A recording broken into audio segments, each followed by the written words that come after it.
And now we're recording. Once again, welcome to the Walk Boston annual meeting. And I'm going to turn it over now to our board president, Emma Yashar. Welcome. I am honored to welcome everyone to Walk Boston's 30th annual and first ever virtual celebration. It feels a little awkward to call this a celebration though, as COVID-19 continues to plague our communities. The pandemic, together with the resulting lockdowns and economic consequences, has exposed for many the depth and breadth of inequality present within our communities. The recent killings of several unarmed Black men and women reminded many of us about the tragedy of structural racism in our society, which leaves too many people feeling unsafe in their homes and cars, let alone in the public spaces that are so essential to Walk Boston's mission. Walk Boston has achieved a lot in our 30 years, but these times serve to remind us of how far we have yet to go. Despite all that remains to be accomplished towards our goal of safe and walkable communities, I'm proud of all that Walk Boston has achieved in the past year. When COVID-19 trapped many of us in our homes, Walk Boston responded with an uplifting weekly newsletter highlighting the value of walking to stay healthy, connected, and sane. With the leadership of the seemingly unflappable Stacey Beuttell, our staff quickly adapted to working remotely. We focused on streamlining our budget to meet the challenge of reduced funding sources, and we made the very, very difficult decision to give up our space in downtown Boston as we wait to see what the future will bring. Most importantly, our dedicated staff focused their advocacy efforts on the importance of redistributing limited street area to provide greater access for walking and physical activity, on setting and enforcing speed limits for cars to keep our public spaces safe, and on bolstering support for the local businesses that make our neighborhoods and streets vibrant and engaging. The past year has brought organizational and operational changes as well. At an organizational level, we added 2 new board members, Casilda Teixeira and Pucci Wong, welcome, and said goodbye to Betsy Bovary, who was long a trusted advisor and voice of wisdom on our board, and to Art Kramer, who brought a unique scientific perspective. We've adapted to meeting virtually for now and resurrected our advocacy committee with a new determination to harness our resources to effect positive change. We continue to be focused on expanding the diversity of our board in all aspects, and we'll be working on a much needed update to our strategic plan. At an operational level, we were pleased to welcome Leanne Taylor, Althea Wong Acorn, and Aisha Mehotra, as well as new data analyst intern Jenny Choi, and to welcome back Wendy Landman, who's continuing the long-standing tradition at Walk Boston of board members and staff remaining connected to our work. The inspiring stories of tonight's Golden Shoe awardees are just a few examples of recent successful efforts by people and organizations to advocate for positive change in their communities. Their stories reinforce for me how important the work of Walk Boston is and how much we rely on our partners, funders, and supporters to make it a reality. We need your support now more than ever to continue to push for better policy, planning, and infrastructure decisions, as well as to empower people across Massachusetts to advocate for safer streets and better walking conditions in their own communities. On behalf of the Walk Boston Board of Directors, thank you to all of our supporters for your generous contributions, and to our talented and dedicated staff for your hard work and continued success throughout Massachusetts. Thank you, Emma, both for your amazing leadership and your incredible stability during this time. My name is Stacey Beuttell, and I am Walk Boston's Executive Director.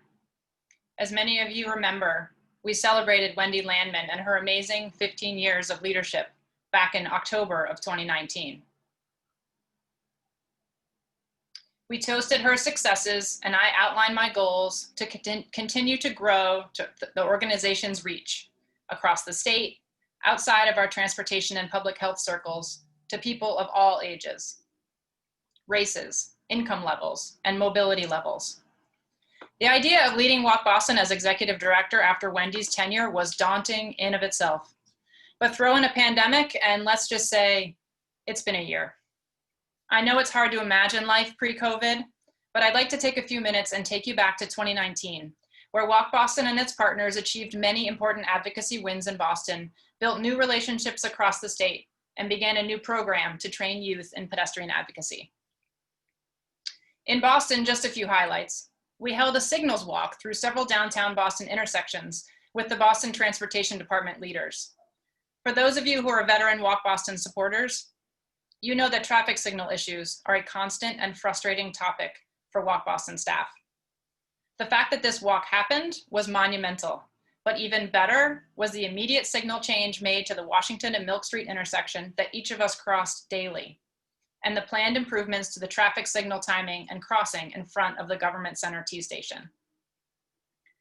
We also led walks in Andrews Square in South Boston with Councilor Flynn, in Fort Point neighborhood with the Fort Point Neighborhood Association, and in Brighton with Councilor Liz Braden. We also helped organize Charlestown residents to participate at Thompson Square Pop-Up Day as part of the City of Boston Sidewalk Series. You may have noticed that I have not mentioned the I-90 Alston multimodal project. Believe me, this is not because we haven't been working on it. But I'm going to leave the details to Bob Sloan when he shares his 1-minute, 1-slide presentation later in the program. We had a huge legislative win this year with the passage of hands-free legislation. In November of 2019, Governor Baker signed legislation requiring hands-free use of electronic devices while driving. Led by the Safe Roads Alliance and Vision Zero Coalition, Walk Boston celebrated this law, seen as an important tool to reduce distracted driving and save lives. This law was a long time in the making, and the first law passed to improve traffic safety in many years. We further broadened our statewide presence, adding 3 new towns to our list: Ware, Egremont, and Williamstown. We held our second Walk Massachusetts Network Forum in mid-February, which you'll hear more about later tonight. Through our Mass in Motion technical assistance work with the Massachusetts Department of Public Health, we conducted walk audits in Worcester's Green Hill neighborhood, Manchester by the Sea, Lowell's Drum Hill neighborhood, and Salem's North Street neighborhood, among others. And as always, we have continued our long history of neighborhood-based advocacy. With Cummings Foundation funding, we conducted multiple walk audits in Revere, in the Beachmont neighborhood near the Suffolk Downs development, and continued our work with the Lowell Walking Champions, being honored tonight with the Golden Shoe Award. Our age-friendly walking presence grew exponentially last year beyond the successful partnership with the Boston Age Strong Commission to include work in Quincy, Williamstown, Egremont, Barnstable, Worcester, Ware, and the Berkshires. Walk Boston is serving on the governor's work group to address older adult transportation needs with state partners like Mass Mobility, Executive Office of Elder Affairs, MassDOT, and the MBTA. Thank you to the Tufts Health Plan Foundation for your continued support. You'll hear more about both the Age Strong Commission and the Tufts Health Plan Foundation when they accept their Golden Shoe Awards later this evening. My last pre-COVID highlight is our new program called Youth Working Towards Walkable Streets. With the support of the Metro West Foundation, Walk Boston and the Framingham Boys and Girls Club middle schoolers began a youth pedestrian advocacy program to improve the walkability of Framingham streets. Leanne Taylor will talk more about this exciting partnership later tonight. So my comments would have ended somewhere around here if we had had our annual celebration in March, but we didn't, and the world feels like a very different place. The last 6 months have been like no other. As COVID-19 continues to paralyze our mobility and economy, people walk to maintain physical and mental health, commute to essential jobs, and connect with people from a safe distance. Never has it been more obvious that sidewalks, typically 5 feet wide, are too narrow as we try to stay 6 feet away from each other. For the first 15 weeks of our COVID experience, as Emma mentioned, our Keep Walking newsletter chronicled new neighborhood discoveries and made you laugh with silly walking videos, songs with COVID-inspired lyrics like "Staying at Home," and uplifting messages to keep you going. Then George Floyd's murder on May 25th, 2020, once again forced us to confront the horrors of police violence against Black and brown people and acknowledge that police brutality robs Black people of the fundamental right to walk their streets without fear. Walk Boston's mission to make Massachusetts more walkable converges with COVID-19 response efforts and the anti-racism movement. In our most recent newsletter, I wrote in detail about how we commit to being better advocates for Black communities, in addition to working to dismantle the system that perpetuates disparities in the built environment. As an organization, we are actively investigating how to make anti-racist strategies and mobility justice explicit and central to our mission. Like all of you, we have learned to adapt to this new virtual reality. While I haven't seen most of the staff since last March in person, we remain connected, resourceful, and most importantly, effective. Many of you joined our Main Streets Resiliency discussion in June, where we and our amazing panelists highlighted the importance of local Main Street businesses to walkable communities. We held our first virtual walk audit in Salem just last month, and we'll be holding more in Worcester, Springfield, Fitchburg, and other cities this fall. These are difficult and crazy times for all of us, but Walk Boston is a resilient organization, 30 years old this year. In our 30 years, we've created walks, maps, and publications, passed legislation, helped write pedestrian design manuals, led the nation's first Safe Routes to School program, promoted healthy living campaigns, and publicized the economic value of good walking environments. The list goes on, and we will go on to fight for more equitable, livable neighborhoods for all across the Commonwealth, for green space and parks, better housing, strong local businesses, safer roads, and wider sidewalks. COVID-19 has shone a light on the inequities in our world, inequities that have always been there. Walk Boston remains committed to tackling these difficult and complex challenges, and we will be with all of you at the forefront of positive change. My heartfelt thanks goes to all the Walk Boston staff and board for your support and guidance and patience during these unprecedented times. And now, as we have done in past years, I'd like to introduce our staff through a 1-minute, 1 slide, 1 project video presentation. This will give each of you the opportunity to meet the staff and learn more about some of Walk Boston's projects from the past 18 months. I hope you enjoy it.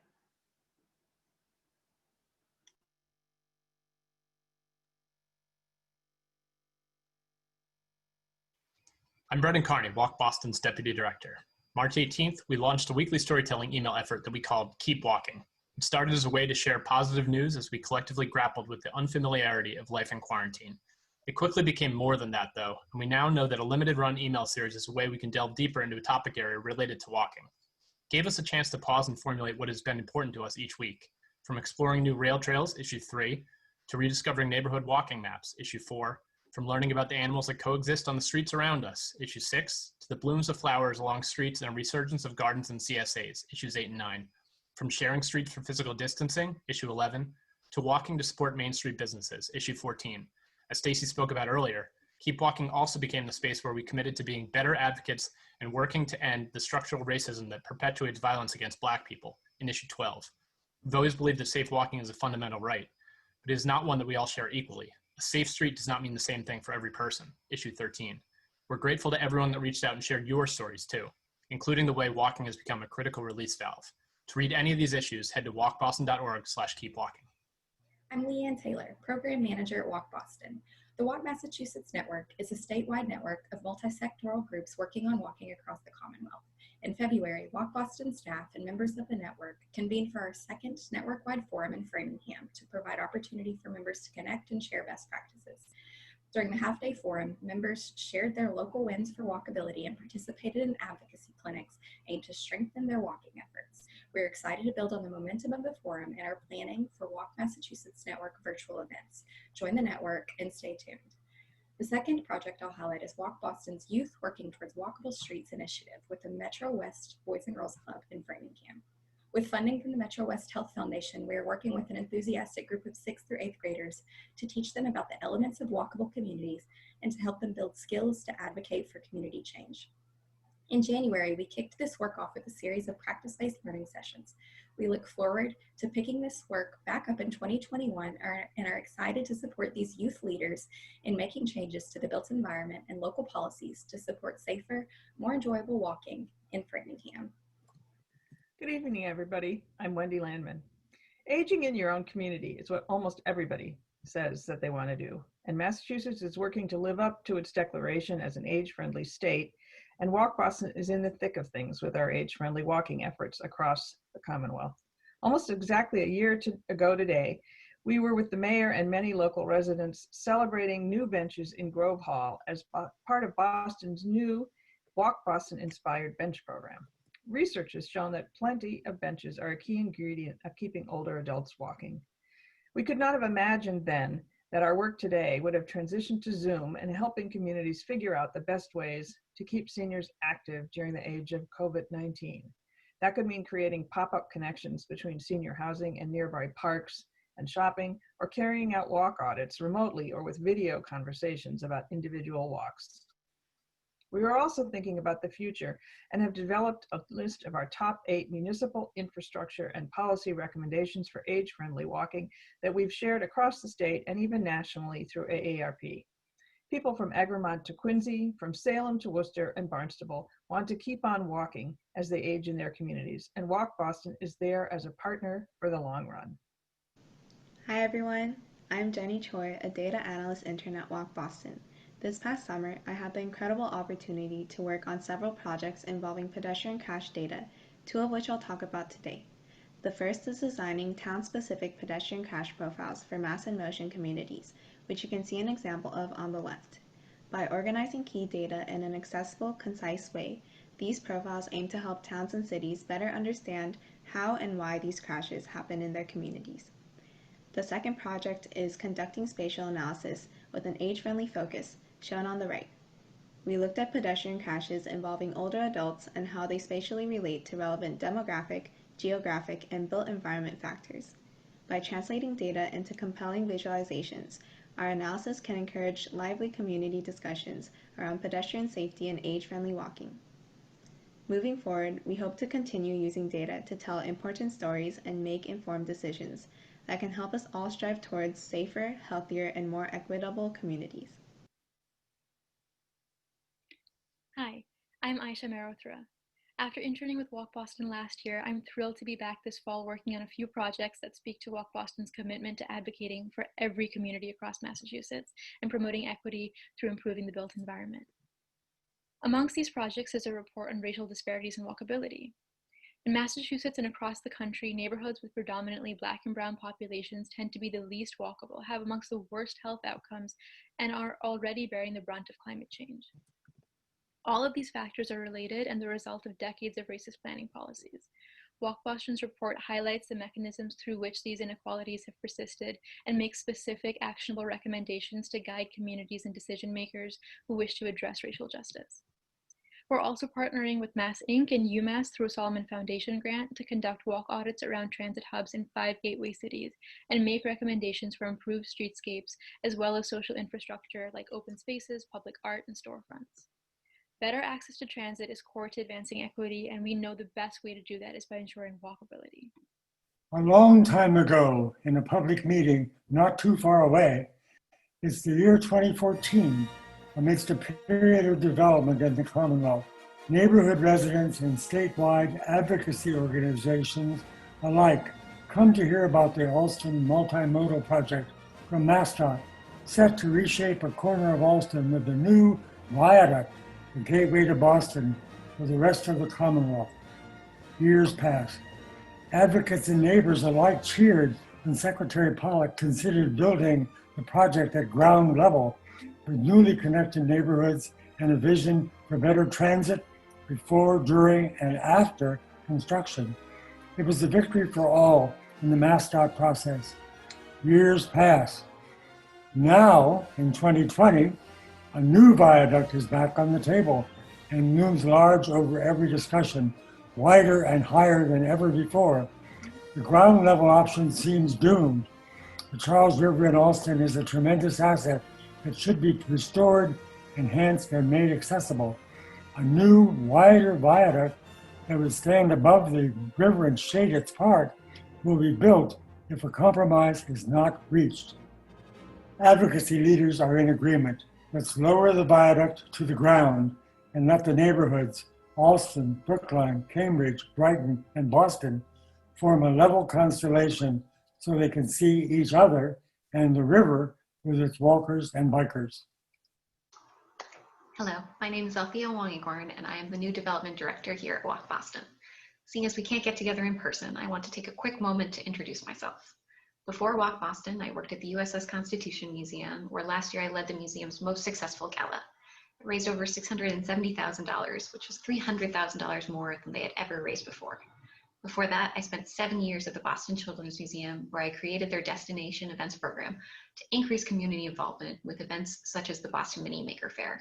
On a personal note, I'm a classics nerd and bookworm. I always wanted to be Christy Yamaguchi. I am addicted to tea and completely obsessed with my dog. I am also extremely excited to join this wonderful team, and I can't wait for some of the great programming that we have coming up, like our Beat the Bay State Challenge.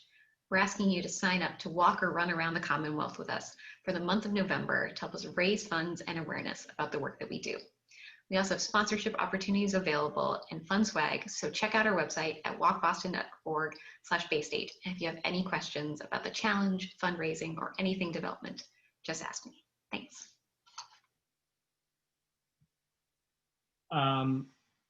We're making Bob's video available afterwards. I think it would do everyone a disservice if that didn't live on its own on our website. Just before I turn it over to Matt Lawlor from our board, I just want to give a quick shout out to all our board members that are here tonight and that have been supporting the organization. Thank you all for your help and your support of the organization. Also want to say thank you so much to all of our corporate sponsors. You help us make this work happen, and thank you so much to all of our sponsors. And now I will turn it over to Matt Lawlor. Matt? Thanks, Brendan. So Matt Lawlor, clerk of the board for Walk Boston. I'm going to take a minute just to remind everyone about the mission of the organization and the need to give. So you're hearing this evening about the issues that face the communities we serve and how Walk Boston is working to address them. But we can't do this work alone. It takes all of us. So throughout the event tonight, we're asking for your help. Without your support, we wouldn't be celebrating 30 years of making Massachusetts a safer, more accessible, and healthier state.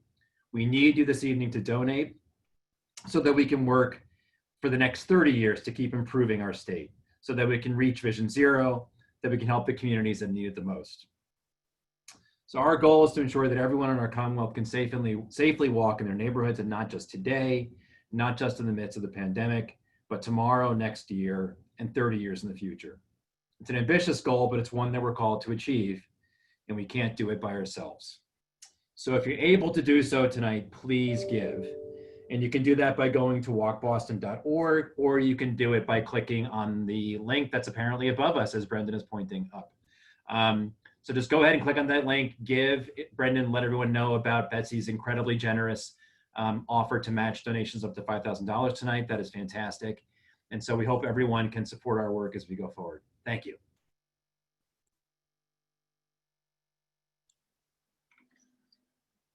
Thank you, Matt. And now, thank you so much to everyone who's donated tonight and supported us in years past. It makes a tremendous impact on a normal day, but during these unpredictable times, your generosity matters all the more.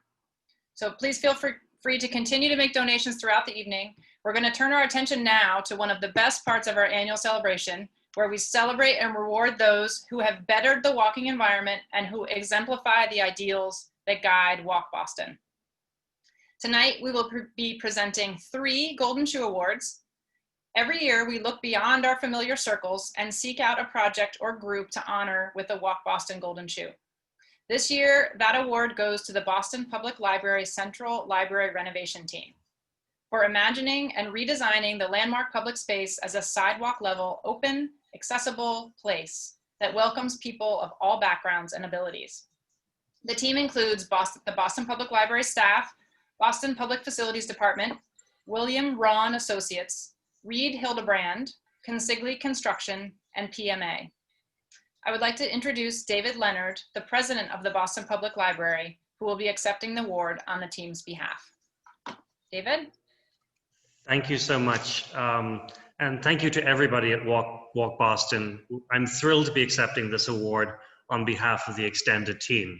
So on behalf of Mayor Walsh, the City of Boston team, which includes the Public Facilities Department and Capital Budget team, on behalf of the Board of Trustees of the library and its staff, and our partners in this $78 million renovation, led by Bill Ron and his team at Ron & Associates, Reed Hildebrand, our landscape architects, Consigli Construction, PMA, and a host of other consultants. Relevant to your organization and this award, one of the key goals of the project from both an architectural and services point of view was simply to open up the building, connect it to the urban landscape, and particularly to the sidewalk. One of Bill Ron and his team's brilliant insights was to ensure that we saw this project as a way of enhancing the connection to Boylston Street as a two-sided urban thoroughfare. In these times, a time of multiple challenges and much pain as a nation, we treasure now the ability to recreate outside, where exercise and enjoying the public realm is both safer and one of the things that makes Boston great. And indeed, as a place to protest and exercise free speech. We want to ensure that every library space, interior and exterior, is of the community, in the community, and for the community, both in service and in its physical presence. This is just one part of our vision, which we are able to realize as we continue on a path of unprecedented investments in renovating libraries throughout the city. This is thanks to the robust capital budget investment of Mayor Walsh over many years and voted in by our City Council. Congratulations also to Walk Boston on over 30 years of work, and also to our fellow award winners tonight. Thank you again to the whole team. Thank you to Walk Boston for this recognition. We look forward to a time again when many people will walk to, around, and through our libraries. And so, thank you for this Golden Shoe Award. Back to you. Thank you, David, and thank you for those remarks. Libraries are just even more important than ever, doing things like trying to convert their programs to virtual, curbside pickup for books. It's amazing how the libraries across the Commonwealth have tried to adapt to the situation. So thank you for your work. Thank you, Stacey. The next Golden Shoe Award goes to a group of Lowell residents from the Acre neighborhood. This group met with us regularly for over a year to make changes to the walking conditions in their neighborhood. The Coalition for a Better Acre was a true partner in this effort. So the award goes to the Lowell Walking Champions for your persistence in voicing the need for safer walking in your neighborhood and effecting lasting changes that advance walkability for all Lowell residents. I'd like to introduce Billy Heath, who will be speaking on behalf of the Walking Champions. Billy? Hello, everybody. Thank you for coming and joining. And Walk Boston, congratulations on 30 years. I hope you guys go for 30 more, 100 more, whatever you guys are going for. On behalf of the Coalition for a Better Acre family, I love everybody there. The street that we decided to pick was a kind of a three-way street where it had three streets joining together and merging, and there was like wacky things going on. And it's a main street that has residents who live in our housing complex go to North Housing where they have to pay their rent, and it's like they're playing Frogger with their lives. And with the help of Walk Boston to help us get the ball rolling, we managed and planned a beautiful and I always have trouble with this word, scenic idea for getting it together and helping make it more visual. But all in all, I like to make it short and sweet, and thank you for Walk Boston and my CBA family, and let's keep up the good work. Thank you. Thank you, Billy. It's been truly a pleasure to work with you and the other residents and people at CVA. So thank you so much for joining us tonight. Our final golden shoe of the night honors our partners in age-friendly walking, the Tufts Health Plan Foundation and the Boston Age Strong Commission. The Tufts Health Plan Foundation gave Walk Boston its start in age-friendly work by supporting our Boston Age-Friendly Walking program. This program yielded many successes, including new benches and senior-focused open streets events. With your continued support, we have expanded our age-friendly walking efforts across the state to make walking safer for people of all ages in rural towns and gateway cities. Tonight, we honor you for embracing and advancing the age-friendly walking movement, supporting healthy aging in communities across the Commonwealth. Accepting the award on behalf of the Tufts Health Plan Foundation is President of the Foundation, Nora Moreno Cargie. Nora? Thank you so much for this recognition and this honor. I love that someone said earlier in the program that we do not do this work alone, and so I'd like to also recognize my team. They're incredible. One of the things that I am so grateful for was that I met Wendy. And through that meeting, we were able to recruit her onto the Massachusetts Healthy Aging Collaborative. And as a result of her engagement, have been really now more deeply committed to transportation. So whether it's communities in the Berkshires or in Boston, our goal is to make our communities more walkable. And so, like, I didn't know I was going to get a chance to talk. And my team was really great in sending me bullets at the last minute. And so I want to say that I then looked online, and I just want to share this poem with you. So a little awkward and different, but let me just say, I walked down the street, and this is a poem by Portia Nelson. I walked down the street, there is this deep hole in the sidewalk. I fall in. I am lost. I am helpless. It isn't my fault. It takes forever to find a way out. And so this poem goes on to talk about this idea of revelation. And I want to say that we want our folks in community not to feel lost, knowing their way, and also having their streets be walkable. Before we got on, we commented, Emily, Shea, and I, on the fact that we took a walk, and that has been the salvation for us during this pandemic, to be able to socially distance responsibly, but enjoy the amazing areas of our city. And so to making more and more amazing areas in our communities, in our state. Thank you, Walk Boston, for all that you do. And thank you, Nora, for your continued support.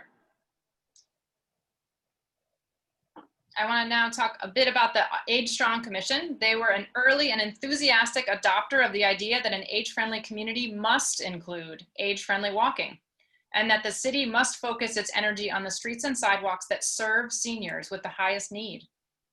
Tonight, we honor you, the Age Strong Commission, with a Golden Shoe Award for ensuring that Boston's streets and sidewalks safely serve seniors so that all can continue to walk and age strong. Accepting the award on behalf of the Age Strong Commission is Commissioner Emily Shea. Emily?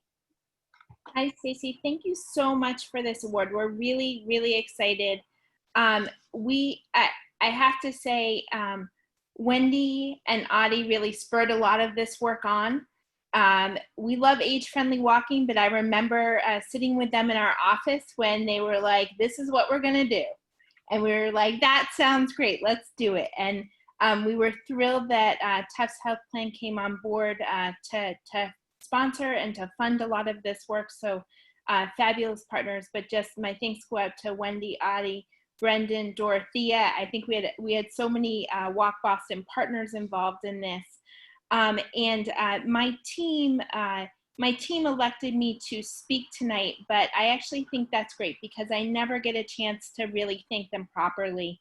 And they really pushed a lot of this work forward. So from the bottom of my heart, I want to thank my age-friendly team who made this happen, Andrea Burns, our director, Nicole Chandler, our staff member who we miss.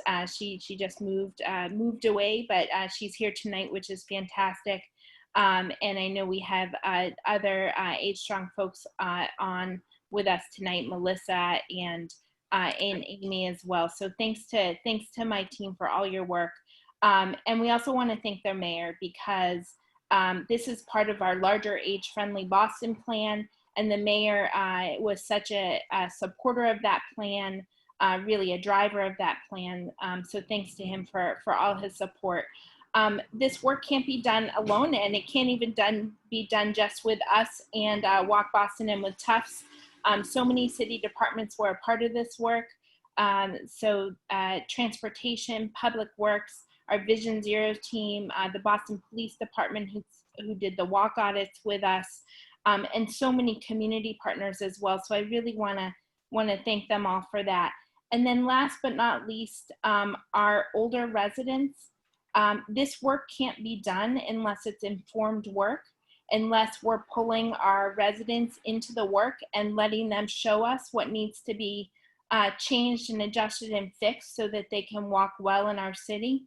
And so I really want to thank our older residents. And again, we never thought we would have fantastic walking paths and benches across our whole city for people to sit and rest as they walk, which we do now. So, so thanks again for all your support for this. Absolutely, and thank you. And thank you to all the Golden Shoe winners. It's incredible work to help make Massachusetts a safe and more enjoyable place to work.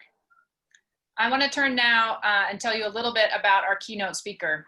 Mark Fenton is an adjunct associate professor at Tufts University's Friedman School of Nutrition Science and Policy, a national recognized public health planning and transportation consultant, an advocate for active transportation, and former host of the America's Walking series on PBS. I'm not going to read this anymore. Mark is a longtime friend of Walk Boston, and in fact, the one and only honorary Walk Boston member. I'm going to stop here and let those who really know Mark well introduce him.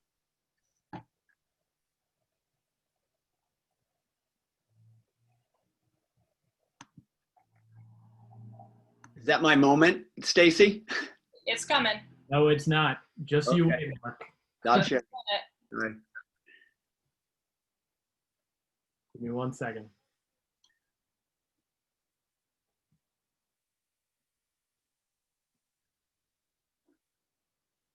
Uh-oh.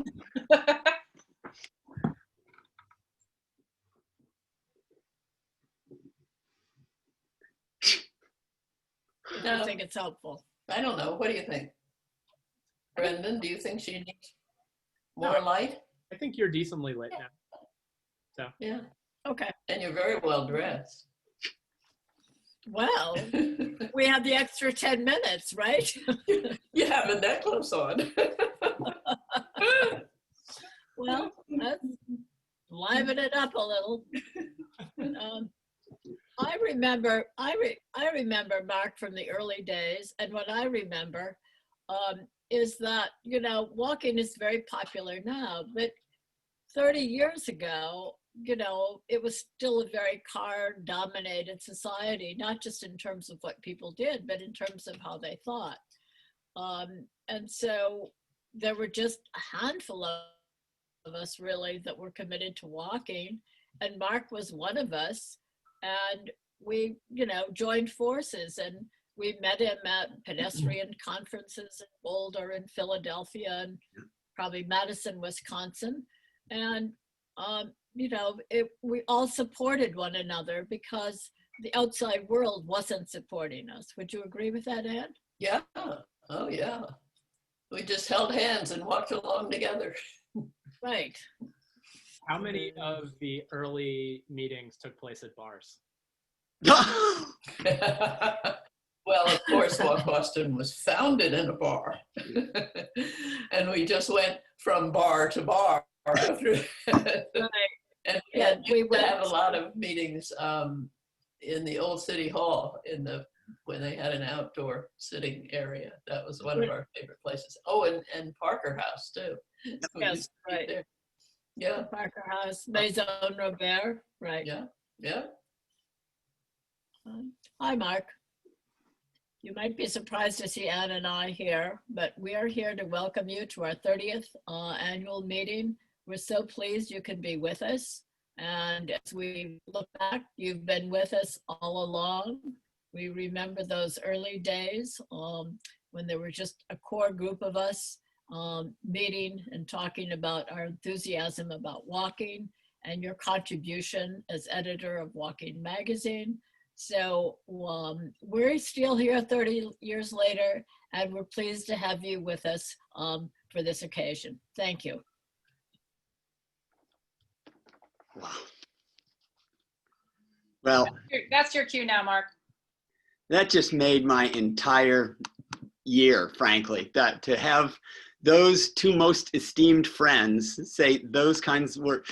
And they also, by the way, stole my entire talk, right? Everything that they did, because the essence of my point, this is just such a privilege to visit with you guys and to be with a lot of friends, a lot of familiar faces, by the way, on the Zoom, and names, people in very important positions, elected officials, public servants. It's just so cool to see the mix. But what I was going to say is, this is the truth, honestly, before I knew that that little video existed and they were going to say, is that I think my work in this field comes deeply out of my roots here in Boston and my early relationship with this organization.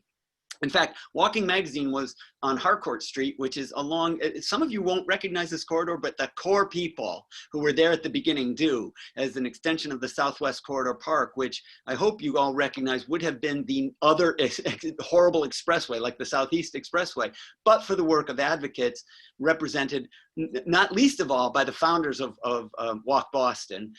Now that wonderful walking path is there, and that beautiful green corridor with transit underneath and a green corridor on top.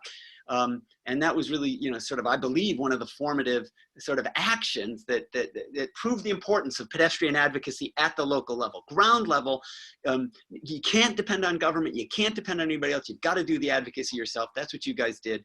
And in fact, I often, when my Walking Magazine was based along the corridor here, I would go out for my workouts, because you notice we recognized the highest level of sponsors were the race walkers. Well, here's my dirty little secret that some of you may not know about me. I was a competitive race walker. Here's photographic evidence. You can tell it is a very long time ago, because we only had black and white photography back then, and those shorts were in style back when I was competing. Honest to God, they were. This is the 1928 National Championships, and many people will ask, Mark, is that sort of the basis of your work in walking? Probably is. Why would you have chosen race walking of all the events in track and field? And it's obvious when I show you my next picture, which is, of course, the huge crowds that showed up at our competitions. And I'm not making this up. This is the start of the 1984 Olympic trials, 50-kilometer race walk. I proudly am wearing my Greater Boston Track Club jersey. I competed for the Greater Boston Track Club. And if you look very closely above the Kodak sign, that yellow Kodak sign, this is 6 in the morning. They started the race walk like the marathon really early to avoid the heat of the day in Los Angeles. But if you look closely, you can see my mom and dad right over there. See, that's mom and dad cheering me on at 6 a.m. in Los Angeles, representing Boston in the Olympic trials.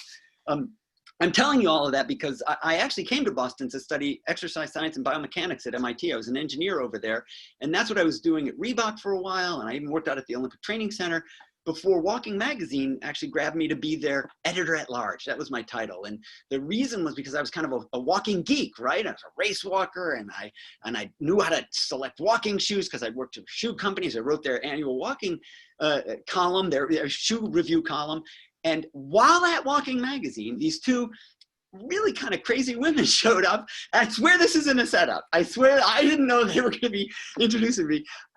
These guys came and indeed, in fact, invited me out for a beer. That was an accurate question. I think we went out and had a beer or a glass of wine somewhere together, and they said, you know, Mark, the title of this magazine is Walking. We know it's a health and fitness magazine, but really you need to be talking about walkability and walking advocacy, because if environmental change isn't your goal, what good is it to tell people to walk if they can't do it safely? And of course, they were 100% right. Honest to gosh, it was one of my epiphanal moments in my professional career, because I had come at walking from this exercise science and public health sort of angle. But how can you be public health? How can you do public health in unwalkable world? Indeed, Walking Magazine started giving annual Walkable Community awards, I guarantee, only because of those first conversations, Ann and Dorothea, that we had together. In fact, Boston, of course, was recognized in the first version of those Walkable Community Awards. And at the time, we were talking about this really crazy idea, which was the tearing down of a giant expressway to make a greenway, which we all know now is the Rose Kennedy Greenway. That was really a novel idea at the time. Now cities, of course, across the country are doing this, tearing down or filling these horrible trenched highways that historically went through our most underprivileged, often our historically Black neighborhoods, right? And this was a novelty at the time, back in the 90s when this happened. In fact, people didn't use the term walkable communities, really, other than the forward thinkers like the members of Walk Boston. I'm happy to say that the relationship only grew from there. One of the examples was that I got to work with the Shape Up Somerville initiative. That was an early initiative. Robert Wood Johnson Foundation gave money to 20 communities across the country. Somerville got one through Tufts University. I was participating. Walk Boston was instrumental in helping lead walk audits and get Mayor Cutatoni, a previous, by the way, Golden Shoe winner, you know, to embrace walkability as a central tenet of making a healthier city. And in fact, they've published data that shows that that has had a real influence in slowing the rise of obesity. And I would argue that was at the beginning of a body of literature research that has shown again and again that we can't just tell people to exercise, but we have to build walkable communities. In fact, this document on the left, the Surgeon General's Call to Action to Promote Walking and Walkable Communities, came out in September of 2015. You know, nobody would have even said those words 25 or 30 years ago, to promote walkable communities. Now we recognize that if you want an active and healthy nation, you've got to do that. The Centers for Disease Control, a central plank of its physical activity initiative, is active routes to everyday destinations. Active routes to everyday destinations. Sounds a lot like building more walkable communities to me, doesn't it? And I will further point out that if you've listened closely tonight, one after another of national initiatives of import all have as their foundation, whether it's age-friendly communities, safe routes to school, sustainability and smart growth, transit-oriented development. Increasingly, we're seeing, thankfully, the Black Lives Matter and social justice movements embrace walkability as central. We have a national physical activity plan. Walkable, bikeable communities are central to that plan. Two other things that I've learned from Walk Boston over the years, and I alluded to this a moment ago, that ground level advocacy is central to success. Walk Medford is one of the organizations you guys helped set up. I've done some work with them, got to present and lead a walk audit there. But frankly, when somebody like me comes in and does the exciting talk and gets people through, that's great. But what they need is the long-term support and technical assistance and encouragement. And that's what Walk Boston provides again and again and again. It started here in Boston, but now it's statewide. And I would argue that your influence is national through your influence on setting up America Walks, the national pedestrian advocacy organization of which Walk Boston was one of the original and charter members. We know again and again and again that the champions, right, are the change makers. And I'll give one other example. I also think that what Walk Boston brings is great creativity to their work. You saw a couple of these slides. Ellis Elementary School is one of the schools involved in the Safe Routes to School initiative. Dorothea, didn't you come? I think you and I were together at this walk audit down there, and they had really concrete ideas. Sam Beuttell, the unbelievably cool phys ed teacher, brought out cones. We had kids setting up median islands and things like that. And one of the clever ideas that came out of that in the short term, you might have seen this slide, and I now learned that Brendan was actually the brains behind this idea, was the Tom Brady Yield to Pedestrians and Crosswalk sign, which made not just regional, but national news. Very clever. Of course, that was a placeholder for the intermediate term solution, which is done with paint and low-cost bollards. And the idea here is that Walk Boston helps you find a way. You know, we can give you the pop-up idea, the medium-term idea, and of course the long-term solution, which is to redesign this road. And let's make pedestrians and bicyclists priorities all the time. Make the active transportation option the most important. So with that, I'm going to be so bold as to suggest a thought about the next 30 years, if I could, because Walk Boston has been so influential in the last 30. We're going to need your voice to continue to be an influencer at the national level. And we are in this moment of opportunity that Stacey alluded to. As you guys know, vehicle miles traveled in this country have risen inexorably. And other than that little blip during the Great Recession when it got to be $4 a gallon, the only time we've seen a significant drop in vehicle miles traveled in this country is during this pandemic. It's a horrible way to have had it happen, but that seems to have opened the door because people have realized how nice it is to have empty rather than full highways and the dramatic air quality improvements that have come with the reduced motor vehicle traffic. There's sort of this moment moment of recognition here as a nation. And we're saying, geez, is there a lesson to be learned? This is a horrible tragedy, that this pandemic, but look at how much cleaner the air is up and down the eastern seaboard. And we have maps from this, like this, from all over the world, much cleaner air. And it begs the question, is there something we could do to take advantage of this moment where people are asking for places to be able to go out and walk, right? We see families out walking together, and we see communities blocking off streets and making them slow streets, or widening sidewalks by taking away parking lanes where they don't need them. This, compounded by much of what Stacey alluded to, what we're seeing with the Black Lives Matter movement and this monstrous racial reckoning that we're, I hope, finally coming to as a country, and the realization that our transportation and land use planning practices have been institutionally unjust and racist, and that there's a real opportunity to turn the corner here as we think about land use planning and transportation. So I'm going to be so bold as to throw out an idea around what the next generation of advocacy is going to look like. And it is built on the shoulders of what Walk Boston has been doing for the last 30 years. So I'm going to give you my 5-point agenda, which I'm sure is already in the minds of many of you and is already really in many ways part of the work of Walk Boston. Let's get only 50% of our transportation dollars ever to go to highways again. I want 50% to be dedicated to pedestrian, bike, and transit. We can fix highways and bridges that exist, not a new travel lane in the country. Everything else should be devoted to walk, bike, and transit infrastructure. I think our focus should be on mixed village centers. You guys know this, they're the most walkable, but across the country, we're seeing even communities like Franklin replace strip malls and box stores with walkable downtowns and districts. So that works in urban, suburban, and rural environments, the notion of these mixed centers that are the most walkable. How about affordable housing close to the jobs and transit and daily needs and services of people who need that housing most of all? Again, we've shined a bright light on the very fact that many of our essential workers live the furthest from their work because that's where they can find affordable housing. We can do better than that. And there's so many clever ideas: micro-housing, mini units, accessory dwellings, the missing middle. There's great innovation in this field. It needs to be applied broadly and universally. How about this? We've talked a bunch about the notion of virtual walk audits. Well, I happen to be lucky enough to work on a program like that with the New York State Alliance of YMCAs. And one of the biggest challenges was actual digital connectivity for low-income kids who wanted to participate in this program. So we found that getting them internet access was the biggest challenge. So we need ubiquitous. If we're going to be in a world where we're doing a lot more virtually, things like virtual walk audits, we need everybody to be able to engage in that, and that means ubiquitous and universal digital connectivity. And last but not least, it's estimated we have something like 25,000 miles of greenways and trails around this country. Some of the best are right here in the Commonwealth, of course, and I suspect some of you commute on them daily. I hope you do. We need to quadruple that number. We should target 100,000 miles of greenways and trails. And I know this sounds outlandish, right? These are like crazy ideas. 50% of our transportation dollars spent on the active modes, not on cars, quadrupling trails, affordable housing everywhere. Where do you get off? I get off in the same place that Anne and Dorothea reminded us that we got on 30 years ago, which was when this was kind of a nutty idea and nobody else was talking about it. What? Walkable communities? What are you saying? This is what change agents like Walk Boston do, is get the entire country to see this differently through a different lens. And I have great confidence that this amazing organization will continue to do so. I consider it a privilege. As Stacey said, I'm one of the only, I think I'm the only person to ever been given early on a lifetime membership. I will not take advantage of it. I will wear that badge with great honor, representing the organization anytime I have the opportunity. It is a privilege to be with you and to celebrate these amazing 3 decades, and I look forward to the next 3. Thank you guys so, so much. Really a privilege. I'm going to leave my 5 things up until you guys steal the screen back from me. I want people thinking about these.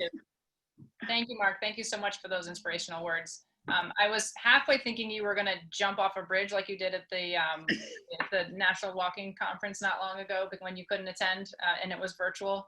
But thank you even more so for the inspirational words that you've shared tonight. So thanks so much. And I think Brendan's going to monitor the Q&A now. Is that correct, Brendan? Yeah, if anyone has questions for Mark or for Stacey or anyone on our staff, please stick them in the chat. We would be more than happy to try to tackle some of your questions right now. And in the meantime, I can also give us a brief update on I am going to steal it back from Mark. So we can give a brief update on the fundraising. Oh yeah.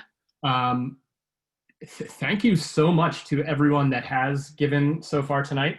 The page is reflecting 5,900, and I think we just had another generous gift coming through from Stephen Jonas that will put us at about 7,400, I believe.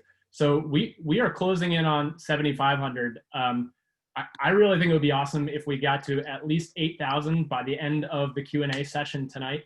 That is incredible. Like that's going to make such a difference, helping us do more of these programs, more outreach to communities all across the state. Thank you all so much. We do have a couple questions coming in through the chat. So if the two of you are ready, I'll fire them your way. We have one from Nina Garfinkel. Do you think COVID has hurt or helped the walking movement? There is a great concern that those who are wealthy enough to are going to run to suburbia and want low density and escape. This could turn out to be the worst social injustice that we see, right? That only those of means can escape this pandemic. But the reality is, what you've really seen is in the cities, people asking for space. As Stacey said, they need a 5-foot sidewalk, doesn't give you room for 6-foot social distancing. And cities have responded to that across the country, have been creating wider sidewalks and so on. They've been doing, we like the idea of pop-ups and demonstration projects. Cities that weren't ready to do it at all a year ago, that were really recalcitrant when we would do a workshop with them, are actually trying this stuff. So I'm going to take the optimistic view that it will be an accelerant to the kinds of conversations we've been trying to have with transportation departments and public works departments around at least trying things, using some of these novel techniques, pop-ups and demonstrations, even the Tom Brady crosswalk sign if you need to explore how to build more walkable communities and do it in ways that are flexible and lower costs. So I think it has opened a door to that we were trying to push open with only moderate success before. Admitting, by the way, the horrors, please don't anybody think that I don't think 200,000 deaths isn't just the worst possible, I mean, it's horrific what it has done. But I hope that we don't miss the opportunity that it presents, at least. Right. And I can just add quickly too, to that point, is that one of the things that we've seen with the pandemic and the reduced number of drivers and cars on the road is an increase in speed. And yeah. With more people walking in the road, and more inexperienced cyclists in the road with kids out of school, we've been working really hard to think more clearly about how do we physically change the roads so that people can't drive faster. So I'm hoping that stays also as a long-standing push and a long-standing standard, really, moving forward after the pandemic. Okay, we have a follow-up question. Joel Weissman wants to know what percent, you're asking for 50%, but what percent of transportation funding currently goes to active transportation and transit? Much less than 10. We know that pedestrian and bike fatalities, you sort of are on the order of magnitude of 10% of all. So if I'm going to give you very rough numbers, but these are not atypical. 50,000 motor vehicle deaths every year, about 5,000 of those are pedestrians.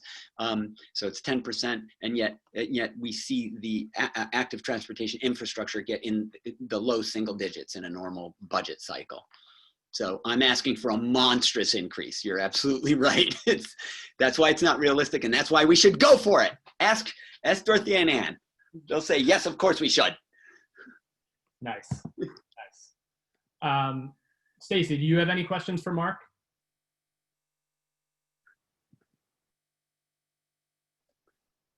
Nothing specific. I'm curious to know now that, I guess I do. So given the pandemic, we've been working on changing our walk audit process to be virtual.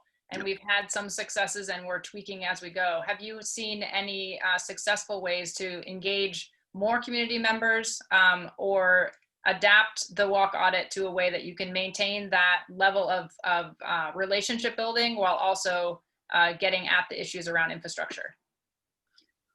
I'm in the midst of it right now. I think we're all up to our eyeballs in trying to figure out how to do this well. I'm doing a terrific program with San Mateo County, interestingly enough, which the portion of the county, South San Francisco, has a large Spanish-speaking population. And we're in the midst of using a tool that Stanford University has developed where you put an app on your phone and just invite people to get out and walk, collect data, and then we're going to do Zoom meetings to sort of allow them. It's not unlike a research practice that public health folks have long called photo voice. The idea of inviting people to take photos, attach a caption to each photo and say, I took, and you can offer a very simple cue. It could be as simple as take pictures of things that you think either encourage or discourage walking here.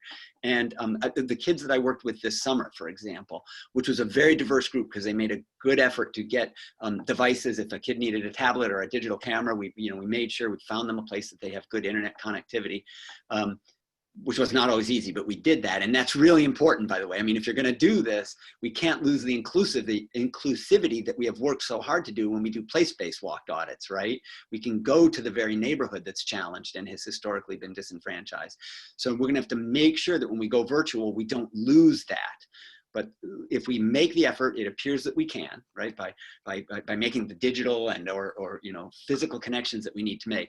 But what these kids saw, and you've seen this too, I know, and we've talked about this often, they see the stuff that even adult eyes miss. They would bring pictures of the bicycle attached to the dumpster behind the building because there's no bike rack, and the crosswalks that every other adult that looked at the pictures just doesn't even recognize what's a crosswalk because they drive by it at 40 miles an hour. And the kids said, no, this is our crossing. This is how we get from the school to the mini mart that we go to after school every day. So I think that with very good conscious effort, techniques like photo voice and or phone-based apps and so on will allow us to be surprisingly effective. And in our case, in this San Mateo, I didn't say it explicitly, but we're translating all the materials, right? We're doing everything bilingually. So you're gonna have to make conscious efforts, I think, at inclusivity. That'll be the key to this working well. And others may have other ideas to add to that, some of you who are working on this. Thank you. We have a question from Charlie Dennison. What other US or global cities should Boston look to as examples of being exceptionally friendly for walking? That's a great question, Charlie. And I mean, I could rattle off a lot of the ones that got recognized by Walk Boston or the ones that continue. You know what I like to do? I like to mention cold weather cities like, Minneapolis, St. Paul, where everybody says, oh, but it's winter and nobody walks there in the winter. And in fact, they have some of the highest pedestrian, bicycle and transit commute rates in the country because they've built the system and they do snow clearing and their policies are around they essentially do city level transportation demand management. So I only mention it because it's a large city, it's a Boston scale city. So many of the university towns, you guys know the Burlington, Vermonts and the Madison, Wisconsins that have really made conscious efforts over the years. But again, I'm thinking of Northern Belt cities because many people will say, oh, Boston never really can be because it's a cold weather city. It's got long slushy winters. And I just don't accept that because you can certainly look to many of the Nordic countries. I spent some time, my daughter was working in Stockholm last year, an amazingly walkable and bikeable city. And they get their share of winter. Helsinki, Norway, Helsinki, Finland, sorry. I think that we cannot let anybody tell us, just because we're, for example, a winter city, or because we have the old cowpaths roads, we have the roads that reflected the cowpaths. That's often the complaint. They're too narrow. We don't have the right of way. We just can't build pedestrian facilities. We cannot accept those arguments. It's just not true. Other cities with similar constraints have been equally successful, and more so. Great. I just want to highlight that Althea said that Joyce DeBona made a donation that just put us over the $8,000 mark. That's fantastic. Very impressive. And the chat was disabled. One of your many co-hosts here unchecked the box, but you can chat again. That is working. Thank you to one of our board members who texted me on the side and said, why can't I chat and ask my question? You were in high demand there, Mark, for getting questions in. So yeah, so I think other than that. Nina just said it, by the way. She said, no such thing as bad weather, only bad clothing and infrastructure and bad snow clearing policies, right, Nina? If you do those things, you're there. I mean, the was the one who texted me because she probably wanted to say that. Oh, okay. Well, okay. Sorry, I didn't mean to steal your thunder, Nina, but it was a great point. I wasn't going to name drop her, but obviously she got in the chat. So well done. Yeah. Well, if there are no other questions, last call for questions here. Last call. Jeff Bucksbaum, yes, it is a phone-based app. It's at Stanford University. It's called Our Voice. So if you Googled Our Voice, Stanford University, you could see the information on the app. And I'm happy to help. In fact, now that I've connected with them, maybe we should be piling it out here on the East Coast. They're doing it on the West Coast. I'll reach out to my colleagues there if Walk Boston's interested.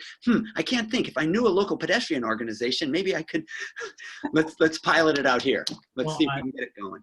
That's great. And also Stephanie Seskin from the city of Boston shared a link. They're using Survey 123. Yep. That's another tool. Yeah. She shared a link there to an example if people are looking for examples as well. So there's one more question in the chat from Rachel from Arlington. What are you doing to make walking safer for women?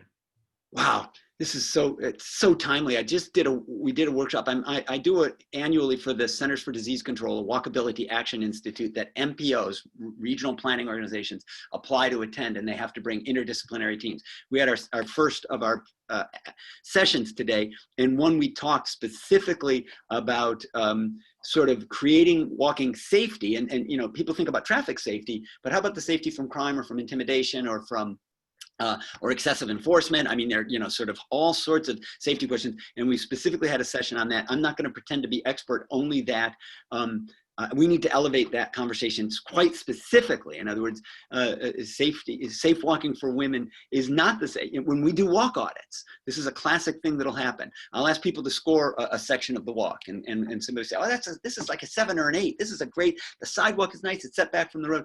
And a woman will sometimes raise a point. She'll say, I give this a 3 because I noticed that it's pretty dark here. There are a lot of bushes right here next to the sidewalk that somebody could pop out of. No lights, so at night, I can't imagine walking home from the T station to my office. It changes the whole conversation, right? And it brings the awareness up of the whole group. So one of the simple things I think we ought to always do is make sure that our walk audits include a diverse enough population to represent all the different kinds of interests and lived experiences that will inform the walk audit. One of the things we're doing a lot now, if I may jump and add to your question, is we call them inclusive interdisciplinary walkouts. Interdisciplinary because public works and planning and health and housing and transportation, right? And local advocates and people who live in the community and have the lived experience.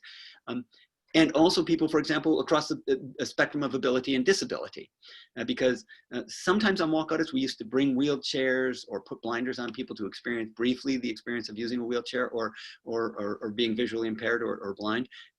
And I've had people in the disability community suggest to me that's not nearly as effective and powerful as having the very people who have the lived experience on the walk audit so they can share it and make sure everybody's clear. It's almost gimmicky, they say, to have somebody use a wheelchair for a half an hour during a walk audit, somebody who's not a regular user and doesn't have the lived experience.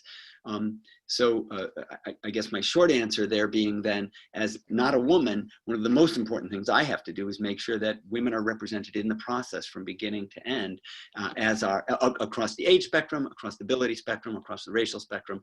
That's, I think, the most important first step to being effective at building environments that are walkable for all. Great. I'm glad you brought up the point about having more voices, especially from the disability community involved. Yep.